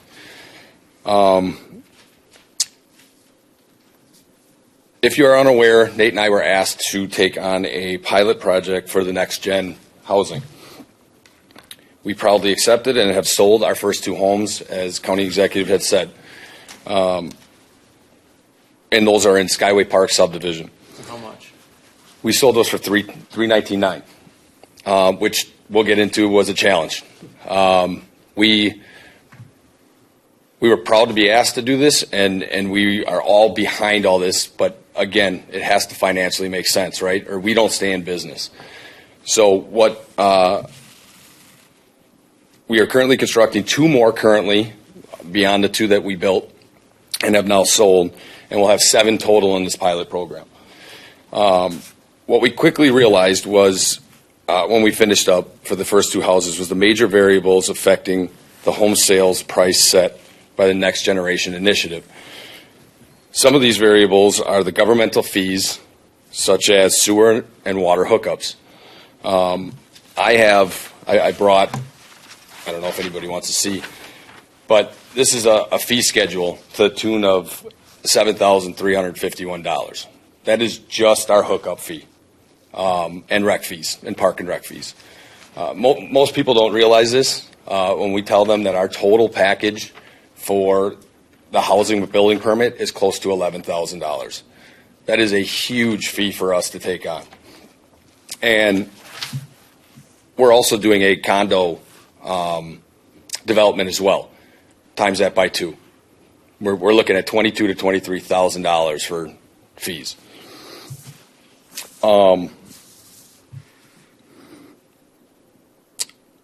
Also, requirements set by local municipalities, such as sidewalks, as you alluded to, street trees, square footage of homes, the size of the house, the lots, the size of lots is a third acre, quarter acre. All of these things impact us, including facade requirements and more. Land also, which is another extremely huge variable here, actually probably one of the top ones, is the cost of land and trying to acquire land. Hartford's in a situation where they're running out. I don't think there's very much left to purchase. And if there is, and you know about it, let me know. I'd love to purchase it and continue doing this initiative. So after listing these 2 homes under the NGH, it is clear that the demand is strong here in Washington County. The amount of calls, Nate is a realtor. He takes it on, and without him taking on that, one of the reasons he became a realtor is because, again, that's another fee. They set it at 4%, but 4% of a $319,000 house is, I believe, it's in the tune of $12,000. That's so take your impact fees, your building permits. That's $11,000, $12,000 for the realtor fees, and you can quickly see trying to get to a $319,000 house is very tough to do. So in order to drive interest and keep contractors like us moving forward with the development of land and single-family homes, the governmental fees should be looked at. We are hoping you consider reducing and assisting in the permit and impact fees. These could be the difference between the success or failure of the housing initiative in Washington County. So hopefully, with the consideration of the local and county governments, we can work together to accomplish great things when it comes to the single-family houses. Without this next generation housing, I'll tell you, at the ground level, is not going to succeed. If we don't see the adaptiveness of government with the fees, with inflation, with materials go up every year 3 to 5%. Shingles is one of them. They might go up 4 times in a year. And without the help and people assessing and understanding that we're not here, we're not making, we could eliminate government and we could make our 15 to 20% in the given market. Okay, if we continue and want to do this project, and Nate and I back this project wholeheartedly. We're Washington County residents. We love this community, but without the adaptiveness of government and taking a serious look at where we're at, we're not going to be able to do this, because a 5 to 8% margin for us to stick our necks out for $300,000 isn't worth it. We'd rather do it privately. And then coming into developing lands is another one that we really have to take a hard look at, because acquiring land and the land cost is going to dictate hugely what the cost of that home is going to be. I think in Jackson it's $18,000 roughly for the lots. Something like that. Our cost was close to $40,000 in this pilot program per lot. So That's cheap. it's cheap, and we were told, you find any land at $40,000 for, I think they range anywhere from close to a quarter acre on up to almost, what is it, a third acre is the biggest one. You better, if you find that price, you better gobble it up, and we're finding that's extremely true. I called a guy who doesn't have it for sale, and he's got it all set up. He wants $100,000 to $125,000 a lot, 3 blocks away. So without some type of assistance, whether it is the land or it is the fees, this program is not going to succeed. And you want to drive contractors. We're small, but you want to drive all kinds of contractors. We're local contractors that want to do this. You want to bring in. And the tax base that's going to be created from all these houses will be recouped. So all we're asking is for some assistance in keeping this going. We're not greedy people. We're proud of this community. We want to continue to do this program. Housing ownership is, as everybody knows, is one of the most proud things you can have. So that being said, I want to thank you for taking the time to listen to us, and we hope continuing moving forward with the development of subdivisions and more of these houses under this program. Thank you. Does anybody have any questions? You say land pricing. Obviously, permit fees are going to vary from municipality to municipality. Is that the same case with land pricing too? I mean, like you said, every now and then you'll find a deal, the $44,200, 168-acre deal, but. So we have an idea in mind. I've talked to Executive Showman about this. There's a a potential close to where we're doing this Skyway Park. It's already set up, so the plus side is that it's gone through all the red tape of government. It's gotten the okay to put in, I believe it's close to 34 homes. The variables there become, all right, what is that developer who we bought Skyway from, what is he going to sell us the land just initially for? Then it becomes, what is the cost? What are the impact fees? What's the infrastructure going to cost us? So, I don't know if it was $1 million for land and $1 million for the infrastructure. That breaks down to 50. If it's 35 homes, I think I did the math. It was like $57,000, and that's breaking even. So now that's almost $20,000 more than what we paid in Skyway Park. So it's impossible. It would be impossible, and we would lose money to build a house at 319.9. It just wouldn't make sense. So that's where we need some assistance to keep this program going. One, acquiring the land, and how do we do that? Is the land subsidized? Because I agree, I don't think subsidizing rents and mortgages is the right way to go. I think you get somebody in a home, they're going to pay their tax, and that's going to go on forever, for as long as we all live. So the land is a huge one. Governmental fees is right next to it, as you can see and hear when I talk about $11,000, almost $11,000. And again, each municipality varies. I've heard some are just their hookup fees are $10,000 instead of $7,000. So a lot of people don't know that until they build. Yeah. Then I have a kind of a follow-up question with that to you, Josh. When we were looking at the Samaritan, we were looking at buying a lot, correct? As part of the sale agreement. Mm-hmm. Can we do something like that with the housing program?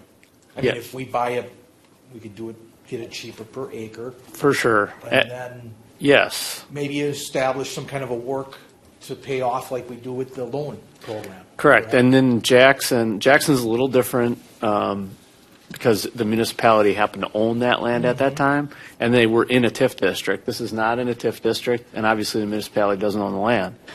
In Jackson, they were able to, there's deed restrictions on that property, and basically a payment mechanism. Happens to be 5 years, and you kind of have to earn it back by living there, residency requirement. So that model can definitely be replicated. I do think that is one of the tools. I mean, I've talked to Tony about, do we look at some of the fields literally right around us here? Do we look at the property south of us on East Washington? I think all of that definitely is possible. It's a pretty big pivot from what we started with. I mean, no doubt about that. It's a huge pivot. The other thing that you should know is, because usually the next question is, well, a $320,000 home, nobody can afford that. We actually have probably 5 studies on this now. It's kind of getting to the point of ridiculous, but we keep trying to keep it updated. So looking at the median household income, I've met with a mom who's got a single daughter that's trying to find a place to buy, and I said, it ain't happening. Like, good luck. We can't even barely solve this. Like, I'll get to that in a decade or something. The median household income in this county, when we started in 2021, 320 made sense. It was like the very top of what the median household income could afford at the mortgage with the current interest rate. We've run the new analysis on that, and that'll be coming out soon, but it's closer to 335 or 340. Well, now you start putting the math together. If we can get it close to 335, and then we can pay for permit fees or maybe a chunk of the land costs, now you're talking 345, 350. I mean, now we're in the ballpark. Now we can have a conversation with guys like Tony, with guys like Craig. They're saying, yep, I can get to that 10% margin, and we're there. But we take that stuff off the table. I mean, the reason I wanted our fees here in this budget process, if you remember, cut in half, was not because it's a panacea for us. I mean, permit fees they're not that big of a deal for our budget, relatively speaking, but it's because of this. it just sends a message like this stuff has to stop. You have to stop funding other parts of your budget with these fees. And that's, every municipality is doing it. It's not Hartford, it's not West Bend, it's not Jackson, it's everybody. And they've been doing it for 20 years. So, it's a yes and, but it certainly could start with, this piece of property that Tony's talking about in Hartford. We could go buy that tomorrow and then put a deed restriction on it like we did in the 1860s. But is that the path we want, or do we want to try to tackle the permit fees? I don't think exactly. The point is, in the strategic priorities document, and when Lois and I meet at some point, like that's the conversation. Like, what are we willing to live with? We know where the challenges are. I mean, at first it was, I talked with big companies. I mean, Bolinski and Bellman and Newman and those folks, and they're saying the same thing, and I'm thinking, okay, you guys got more money than God. Like, come on. Well, they got more buying power, right? Right. And so they're getting their products even cheaper than we are. But now that we've gone through it and we have that prototype, it's like, no, they're right. That is what it is. It's those two things, and that's it. And you got to remember, and Tony touched on this, there's a reason Nate's a realtor. I mean, that helps them close that gap. But I can tell you, we inventory these costs, everybody's got their fingers in. And government included, right? Register of deeds fee at the end, real estate transfer fee at the end. Like, everybody's got their fingers in to making money on that thing. And, that's a long way from 1862. But this is the kind of stuff we got to be willing to tackle. I'm not exactly sure what the right answer was, but 4 years ago, I had no idea what the right answer was. I know what it is now. It's just which direction we want to take it.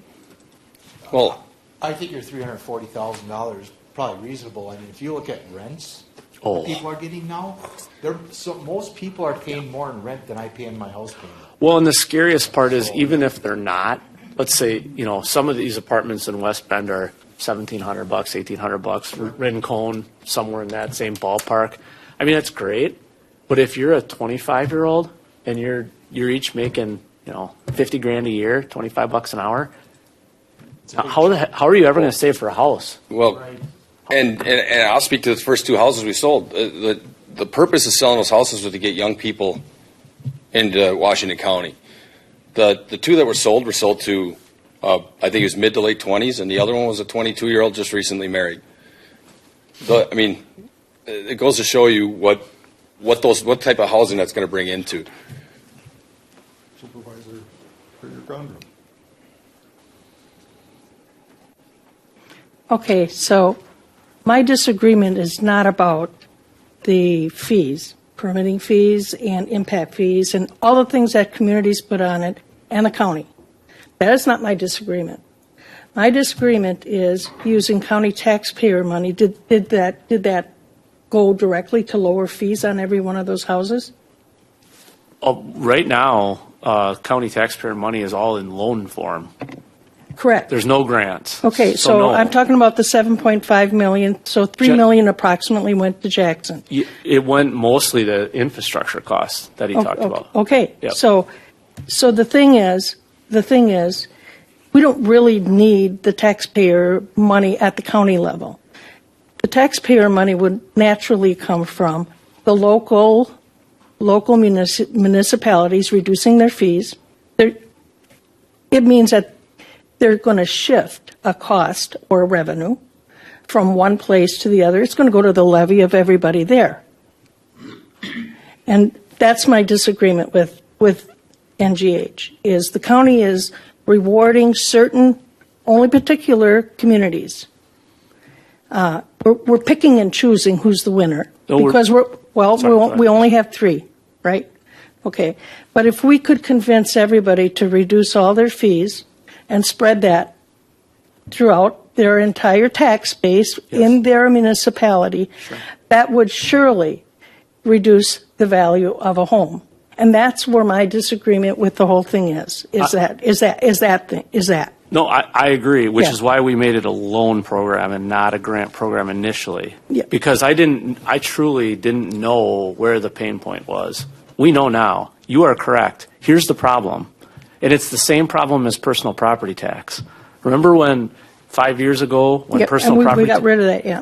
we got rid of it, but the state supplanted it. Yep, right. The state subsidized that removal. They didn't go and take it from property taxpayers. And the municipalities will not be able to do it because they can't function 3 years down the road. They're so nip and tuck on their budgets because of tax levy limits, which I'm in favor of. Yep. But they aren't able to, let's say the Village of Jackson, it's a $200,000 budget line item. They can't just eliminate that and then make up for it elsewhere. They can't raise their levy. And that's my disagreement with the whole process is we can't effectively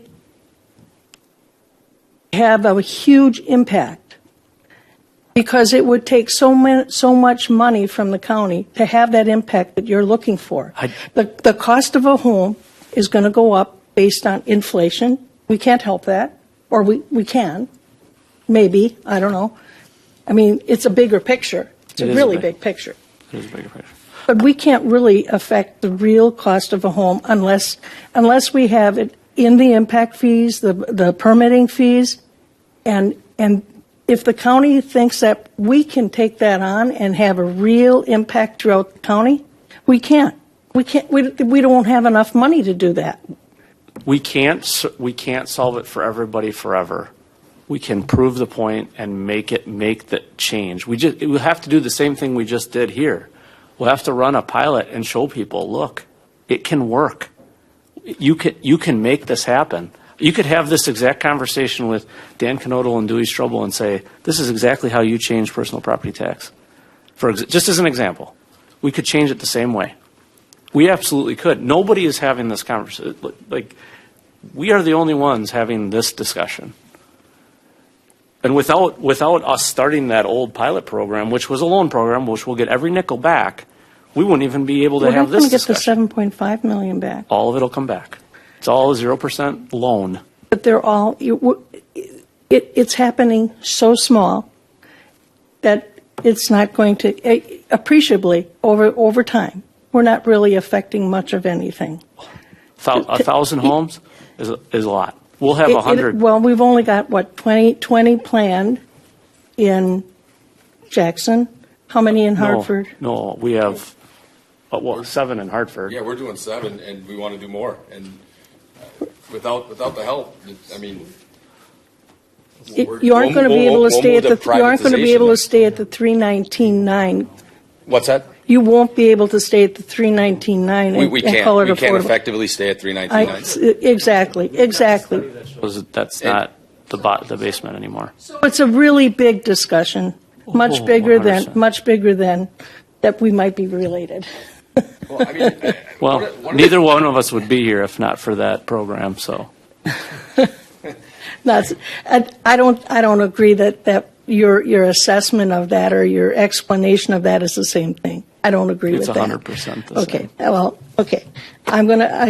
We can have that conversation another time, but I hope we do. okay. But this is where I'm coming from, is that we can't I appreciate appreciably change the value of a home because it's beyond our control. We've just shown we can. So, clarify this for me. What do you mean effectively change the The value of value a home? of the home? The costs that you see? Yes. So you're saying the permitting and the impact fees are what are killing you? But did we take Land. that? And land, okay. But we didn't buy the land. The county didn't buy the land. You helped- didn't, but you helped Through you a helped, loan. Yes, which will be paid back dollar for dollar. And my partner Nate brought up something great. We obviously were brainstorming this before we came in today. One of the things to look at too, and we still would need some assistance, whether it's the impact fees or whatever, but setting the price of the home at X, and then whatever the other variable costs are, that's what the price of the home is. So, saying the house is, our hard cost is X, right? Some construction, like the trim and the sidewalks and fancy curbs and all of those things, and lot size, that all affects it. But that doesn't require money from county taxpayers. That's my point. And we'll have that big conversation, and, it's a long conversation. It is. It's a big issue. Yes, much bigger than the Much- strategic priorities of 2024, Well, 2025. exactly, exactly, but I just want you to understand that that's where I'm coming from. Yeah. We've beat this to death. Yeah. Oh, no. And I think in our discussions, 5 years. I think, this will be decided beyond tonight. So we're not Yeah, thank you. adopting these strategic priorities. We've had discussions, look back at old strategic priorities.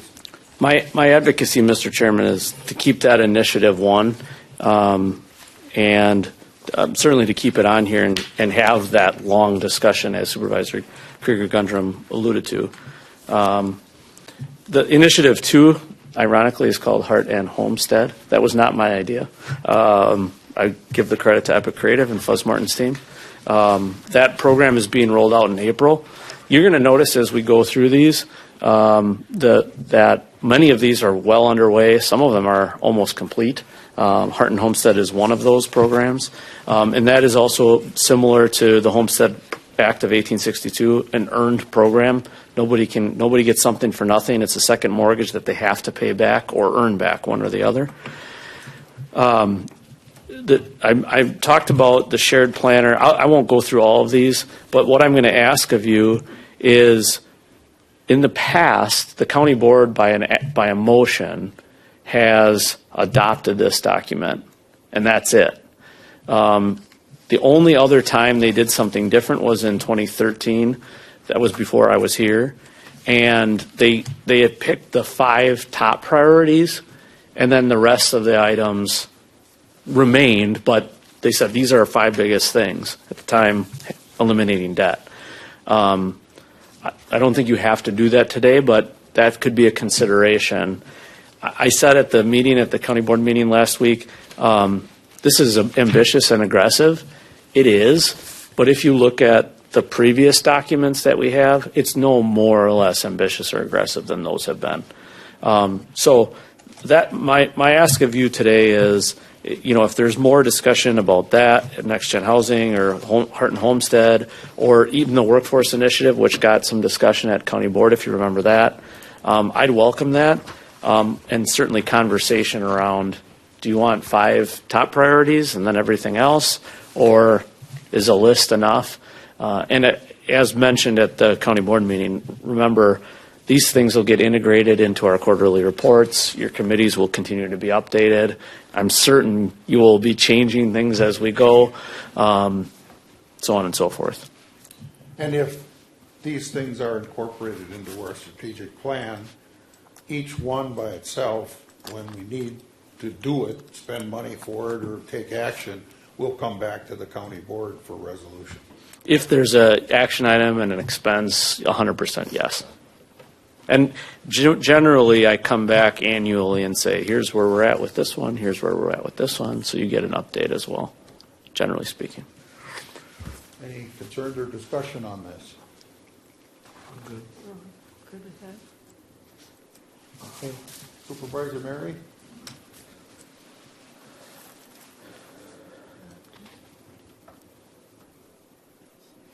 Concur. We concur. Horse is dead. Professional Services RFP. Who's presenting on that? Oh, Aaron. Oh, no, okay. That would be myself. Thank you. Through the course of the last few years, we've hired varying architectural firms for work around the county, as you can imagine, updating the master plan, the boardroom remodeling project, the elevator project going forward. And now as we look into the future, we got a couple projects coming up, potentially a remodel in the sheriff's office, as well as a master plan that this committee has looked at before. And the question came up is, should we go through an RFP process for that, a request for proposals, take it out to multiple architectural firms, get proposals, review the proposals, and then select a firm based on that? or select a firm based on using potentially one of the three firms that we just had a good experience with and move the project forward, ones that have experience in our building, especially really close to the area that we're looking at. But we want to make sure we bring this to light of day, and attached to your packet is the policy that was brought forth and approved by the county back in 2019. So I want to make sure that you saw word for word, nothing hidden in there, that definitely the policy looks like we can certainly put professional services, go through and select a firm, but there are certainly, if you look at that policy of going out there and with being good stewards of the taxpayers' money, going out there for that process. Obviously, timeline becomes an issue because to go for an RFP, you have to create the RFP, first and foremost, then solicit them and then do walkthroughs, get them in, score them, and then the contract starts. So it could add several months to the project timeline going forward. So, but we want to make sure that you were aware of that, and if you had a strong feeling one way or the other, certainly if this body believes that we should go through the RFP process for at least the master plan, which is a little bit larger project, obviously, than the sheriff remodel, although we'll do our best with the sheriff's project. But to look at forward and saying, how would you like us to proceed on that? And so, obviously, with staff, we'd like to keep this project moving on time. We've had some good experiences and to select one of the firms and move forward. But with that, it's kind of a policy decision as well. Interesting, even though this was written in 2019, on the last page, we still refer to the county administrator in a couple paragraphs. So maybe we should update that. Oops. But 2019, we had a county administrator, so. Yeah, we did. Yeah. Yeah, 2020 was was the first 2020. Oh, 2020? Yeah. Oh, there you go. okay. I think what we're doing makes sense, but I also think we should generally have the procedure in place, and when we get bigger projects, we certainly have to follow it. Anybody else wish to speak? So we're. I'll vote for this specific project. Well, I'm just trying to wrap my head around this. So basically what we're doing is we're bypassing the bid process with this. And Right. It's allowable. Well, and again, with professional services, it's not really a bid. Usually what we do for our professional services is we'll solicit that, right? Get a bunch of firms come in here, they'll walk through the building, they'll do a proposal for us. We review the written document, right? Who are they proposing, right? What architect are they using? What's their experience, right? We look at that first. That's usually about 75% of the points that we give. Then we score that all first, and we have a separate packet with their fees. And then so 25% becomes their fees. So you might not select a firm that is the lowest fees. Or you might select the firm that's lowest fees depending on how close they are scored. So there's a fee component of it, but it's not like a bid is usually based solely on the fee. So proposal with professional services, we don't go specifically on a fee, and that's why we're looking at the dollar amount in there is up to $50,000 because we don't know yet if we go through the RFP process what that would be. The cream of their crop might be extremely expensive because they're proposing for architects or whatever, in the specialties versus someone else might get down a smaller staff and less overhead. So, but that's why we want to bring this to your attention, bring it to the light of day, excuse me, so that you can say, yep, this is a good one that it's big enough that we should go out maybe to an RFP process, or no, we've had several projects like this. It's less than $50,000. Let's go ahead and select a firm and get this project rolling. Makes sense to me. I think we With have that consensus. explanation, it makes sense. Okay. Thank you. Okay. He concurs.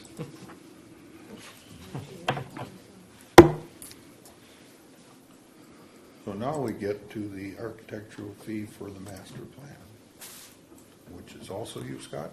Yes, thank you very much. So if you recall, again, looking at the county campus master plan to get a schematic, again, the first phase of this will be getting a schematic of the area down below, meeting with multiple departments, getting a really solid plan in place. And it'll be phase one, getting a nice budget estimate as well to know if you want to proceed with the master plan as we have presented previously to this. I would be looking at doing is using strategic priority funds.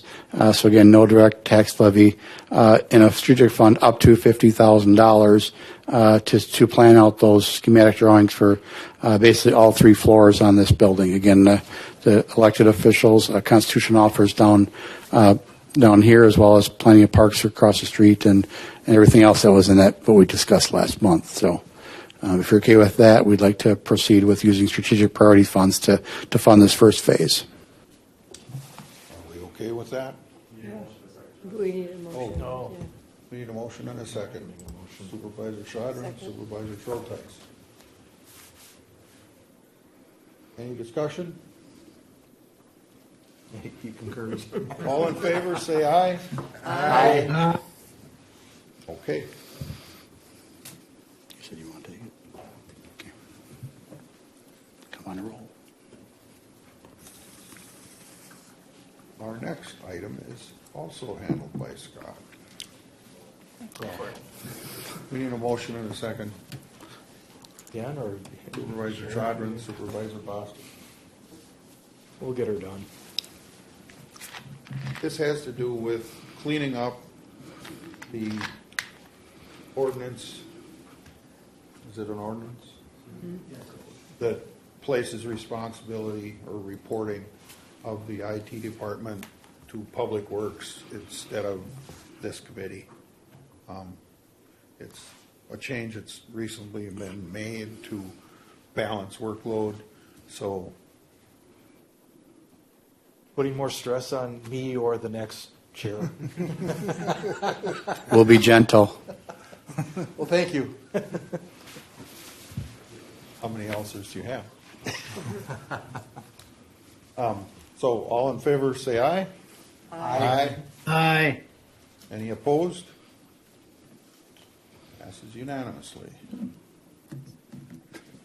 Then we get to the capital improvement plan for the front office remodel in the sheriff's department, which was discussed at length in your committee this morning. So Supervisor Bossert, Supervisor Schulteis. Thank you.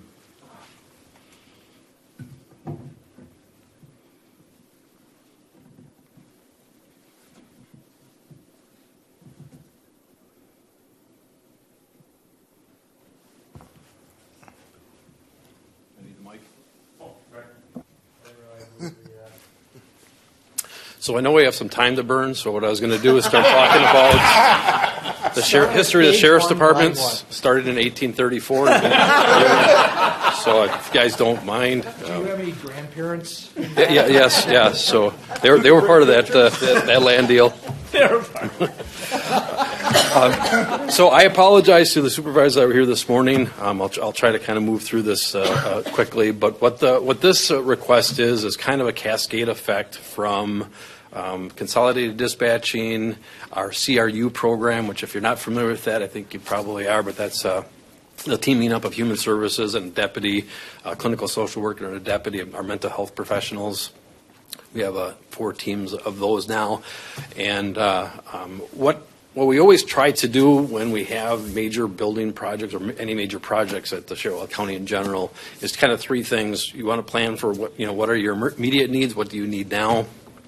You want to plan for what you foresee us needing 15, 20 years from now. And then lastly, whatever you do immediately, you don't want to interfere with those long-term range plans in the future. So this is probably best illustrated by this very picture here. This is our front office right now. What you're looking at is the north end of it right now. It's this vacant area in here. In 2010, the Sheriff's Office, the county went through a building remodel it's actually part of the radio project, but we moved our dispatch center. So that right there, you're looking at what our old dispatch center was back in 2010. And what we did with the new dispatch center is we planned it for a 20-year expansion, and with the possibilities of dispatch would expand over time, and that has come to fruition right now. We're with the consolidated dispatching for both Hartford, and we're moving towards Germantown. But what you're looking at right here is our old dispatch center. That's we vacated that area, And we left it completely vacant since 2010, not knowing what we would need it for. Initially, when I was administrative lieutenant, I thought we would need it for file storage. We have like the file racking and tracking systems, but we moved to all paperless, so that we did not need to do that. So quite literally, that area has stood vacant since then, and I think that we came up with a pretty good plan for present and future with utilizing that space. What you're looking at right here, right now, is the back side or the west side of our dispatch center. If you can picture, if you're looking down that hallway, to your back is where our dispatch, the bullpens are.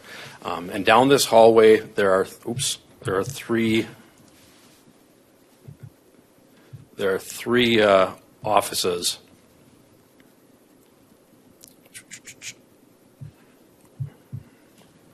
Malfunction? Somehow. There it is. Okay. So the first on the top of that is our current sergeant's office. We have 2 sergeants that are assigned to that office space. The middle part, and I acknowledge it is a little they're a little cluttered. But what that is it's our training area. We have a radio console set there. We have what's called a critic hall, where we bring in new candidates for typing tests and simulated dispatching. And we also actually use that area as, it doesn't look like it, but as a conference room when you need privacy, because those, the sergeant's offices both have windows. You're like in a fishbowl there, so if the sergeants need to talk with employees, they utilize that center room. The the bottom picture there, also very cluttered. That's the FAR office on the left. That is our radio administrator's office right now. We don't have a county radio administrator, but we subcontract with GenCom for that. So that's the office space that they utilize. Immediately out that door that you just saw down the hallway, it's the doorway that's down that hall to the right.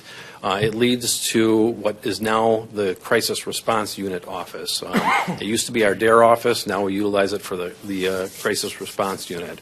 What we're proposing is part of the dispatch consolidation is that we're going to be adding a supervisor, a third shift supervisor. They don't have an office space right now, so we'd like to utilize the radio administrator's current office and move the radio administrator to the current Crisis Response Unit office. It works very handy because it's very close to dispatch, but it's not within the footprint of the dispatch center. And that's important because a lot of the stuff the radio administrator doesn't actually deal with the radio, the dispatch center. It deals with portables not working or reprogramming portables where you have foot traffic coming in to the dispatch center. It really has nothing to do with the dispatch center per se. The crisis response office here, there's 3 workstations in there, and then that narrow area. Right now, we have 8 people that are assigned to that area. It's a little tight. We make it work, but obviously, their job is to be out on the road. I mean, that's what the majority of their work does. However, they currently work from 7 days a week, 7 a.m. to 10 p.m., and they work 10-hour days, and on the Wednesdays, actually, all the teams are working at the same time. And they do that for a variety of different reasons, for training, for meetings, just to make sure that the human services and all the deputies are all on the same page. It gets a little tight in that room that's really intended for 3 workstations. So what we're proposing is then moving the crisis response unit, evicting them out of their office space, basically.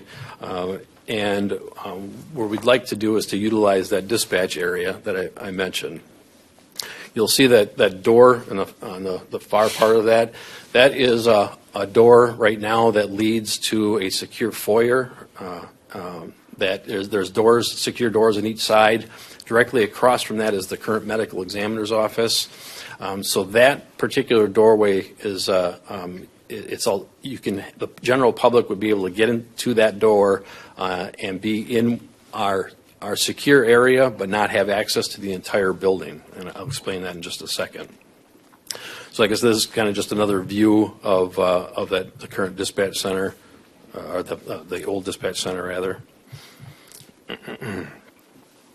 This is the current office space looking to the west. We have 1 records position right now that works in that soft office area with the panels.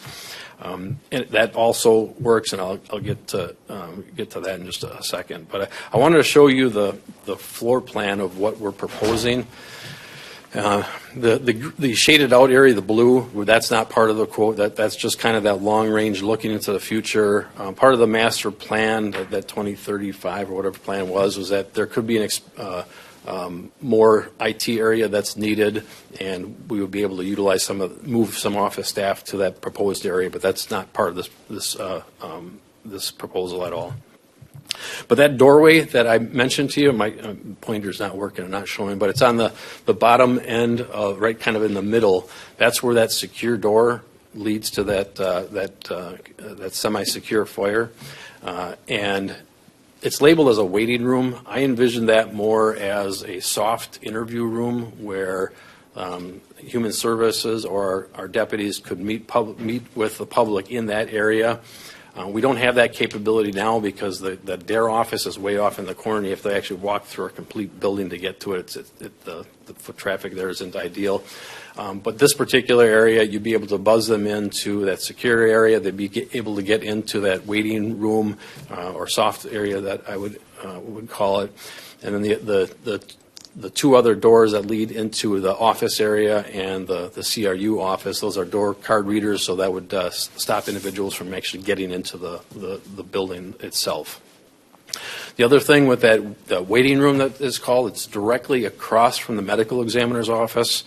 And I spoke with Deb from Emmy's office, and I asked, is there any value for you to have access to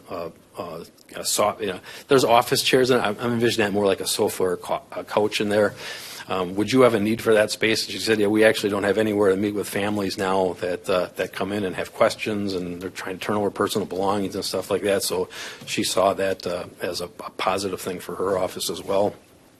That that looks like a conference table with 16 chairs. That's not actually that's actually 8 individual smaller tables that can be pulled apart, and you can configure that room as a classroom.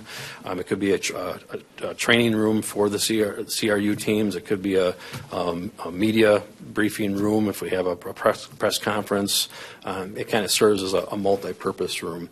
And then the other part of that is that looking into the future, if the CRU teams grow and expand, we need a supervisor for it. We have the ability to create an office in that conference room and kind of make it a smaller conference room. So we're kind of thinking in the future needs of that. And then you'll see the 8 workstations for the CRU. That's what we're proposing. Right now, they could probably share some office, that they don't necessarily need their own cubicles. But part of this is, I envision this down the road as being more of a multi-jurisdictional effort where maybe West Bend Police Department wants to have a guy assigned to it with a human services employee, or Germantown. So that would be able to expand within the same footprint of the office there. The other 2 offices that we are proposing are in the upper left-hand corner. They're actually hard offices with drywall floor to ceiling. The reason for the hard offices is those are our records people that do the open records request, body cams, on 911 calls. They're customer service oriented. They go up to the front counter quite a bit. But they also are kind of noisy when they're doing all the body cam footage. They have to listen to everything and redact everything. The soft panels that we have currently for the one office, it works, but it doesn't cut down the noise quite as much as we had hoped. But just because that soft office, the panels, we propose facilities did a very, very nice job of making sure, keeping us in line and getting the proper colors and the proper structure, that a lot of those panels would simply be able to be used in the actual cubicles for the CRU, so that none of that stuff would go to waste. The reason why there's 2 offices there versus the one currently is we have 2 records positions. One of them has an office that's way down towards the dispatch center, just because that's where the office space was, and we needed her somewhere she had some degree of privacy. we make it work, but it would be very nice to have that person up in the front office where she does the customer service. And also that long-range planning I was talking about, if that office was vacated, I had proposed that as, and consolidated dispatch continues to move in the direction that the state at least wants it to, that we might have a need for a lieutenant at some point. And I think that office space would be ideal for that, or I'd even offered it as a satellite office for the emergency management or something like that. What I did, though, so the total project, and these weren't hard quotes, these are just numbers that were provided by facilities, was like a 221, with the contingencies, 221,000, which seems like a lot of money for this. But what I also did is I proposed a couple of ways that if you wanted us to cut some costs in the project that we could make that happen. The first one is, if you remember the grant we received for the fourth team, it started in the beginning of 2024, so we didn't use all the wages starting in January. So we could go back. The lieutenant is looking into if we can go back and modify the grant to at least purchase 2 of the cubicles. We think that's a possibility at least. And as always, we still continue to seek out other grants that are part of it. The one thing that would be very easy to cut some costs on is the conference room furniture. That I had $10,000 in the committee report. It's actually $8,000 for some tables and chairs. We could make do with something else, some used furniture, but that would be a pretty easy way. If you're uncomfortable with the number, we could lower it a little bit. The other part was not purchasing the 5 cubicles that for the expansion. There's some advantages to that, just some disadvantages. The advantage is that saves about $25,000 off the project.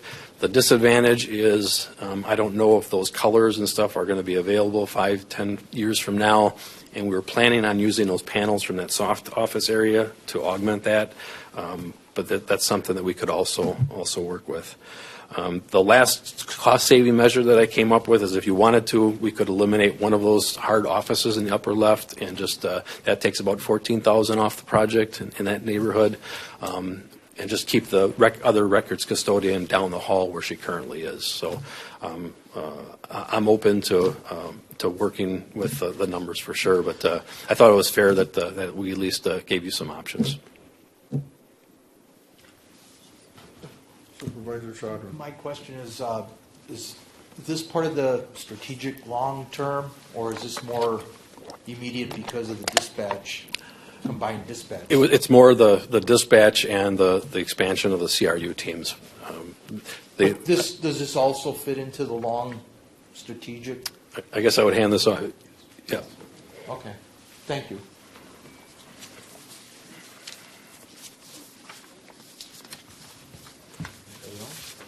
I listened to the whole presentation this morning, and I was impressed by it.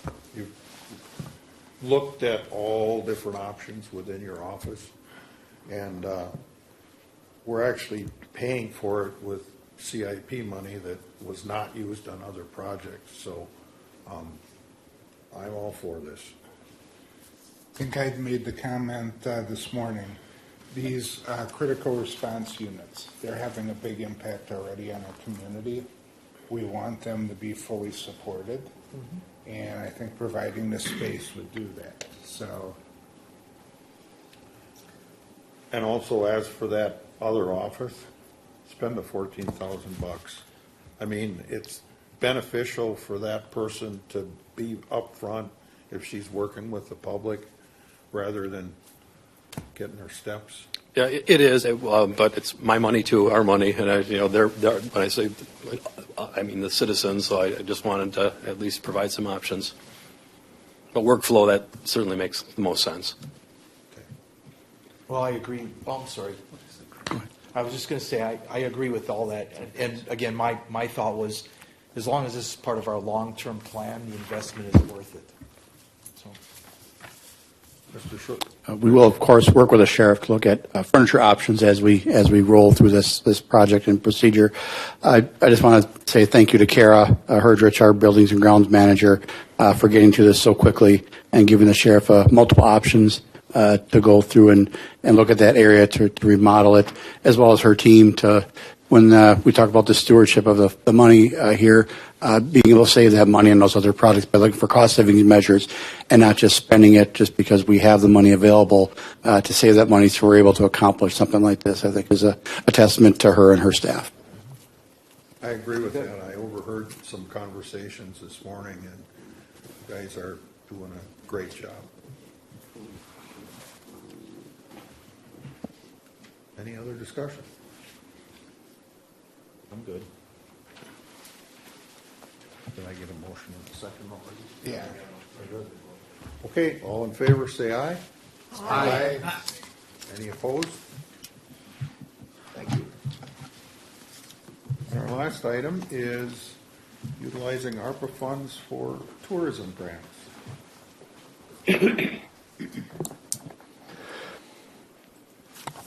Have at it. Dueling microphones. Geez, hour and a half. I haven't said anything yet. So, or 2 hours. 2 hours. All right. All right. Good evening, everyone. So the program that's presented here is what's called a tourism grant. Under this program, $300,000 of ARPA would be allocated to fund this program. The draft of the program's in the packet, so hopefully you've had a chance to review it. Really, at this time, the program's set up to assist with funding cultural events and festivals, and to upgrade public facilities to enhance visitor experiences. So the public facilities piece, that's like parks and trails and rest areas and things like that at this point. Those are sort of examples of what that might be used for. But the program, we've got maximums set in there to make sure all the money doesn't go to one place. It's also set so it'll enhance events in those spaces rather than to fund them in totality. The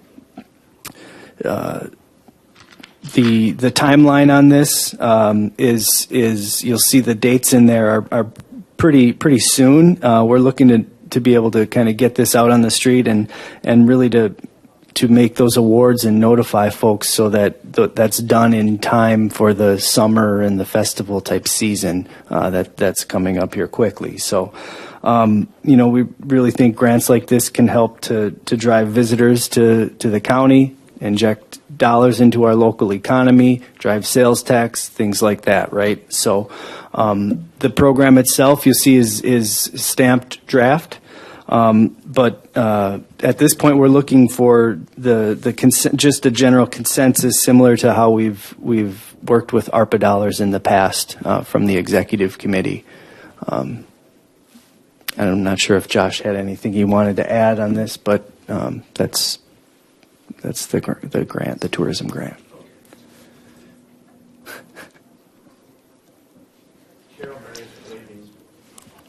Mr. Murray. Yes, I have a couple questions on this. Have the organizations that might be eligible for these fundings, have they been notified of this timeline?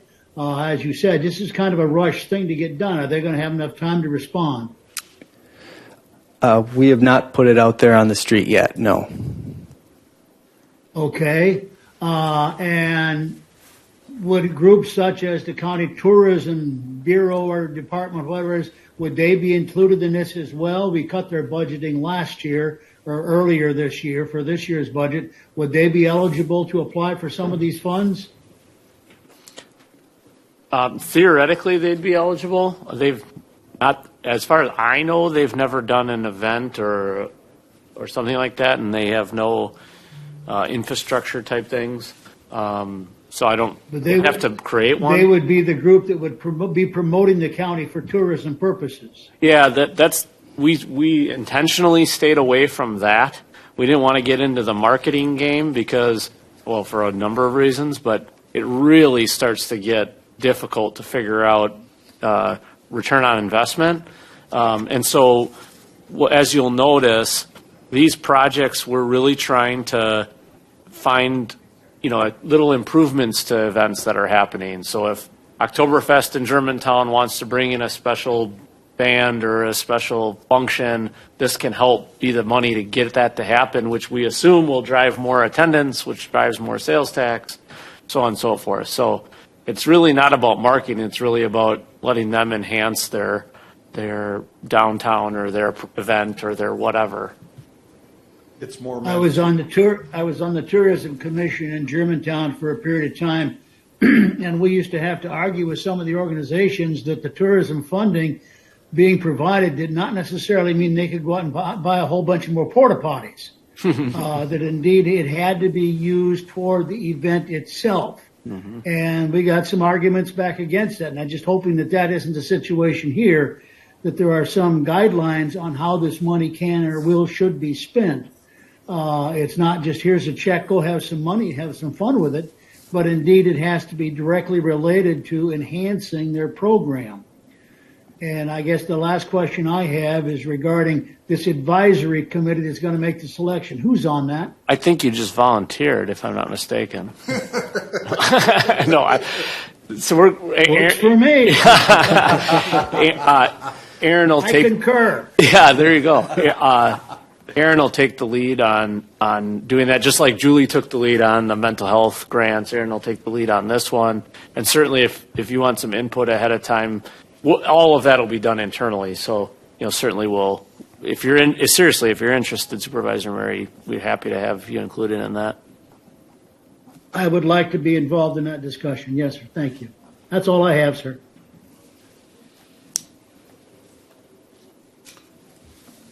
So to confirm, we're talking about events that are already happening, providing enhancements. I think given the timeline, that's likely.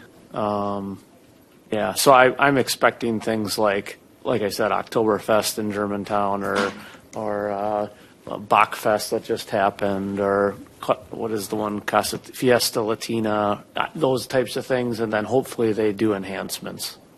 That's kind of what I'm expecting. That's what frankly, it's what I've heard is the need. Although, while it's usually not porta potties, I suppose in the right event, the right amount of porta potties might matter. If the attendance goes up, yeah. Yeah, Oktoberfest might need 10 instead of 5. Any further comments or discussion? Do we all concur? Hey, you all concurred with me. Thank you. Thank you. That concludes all of our business for today. Our next meeting is Wednesday, April 24th at 4 p.m. This meeting's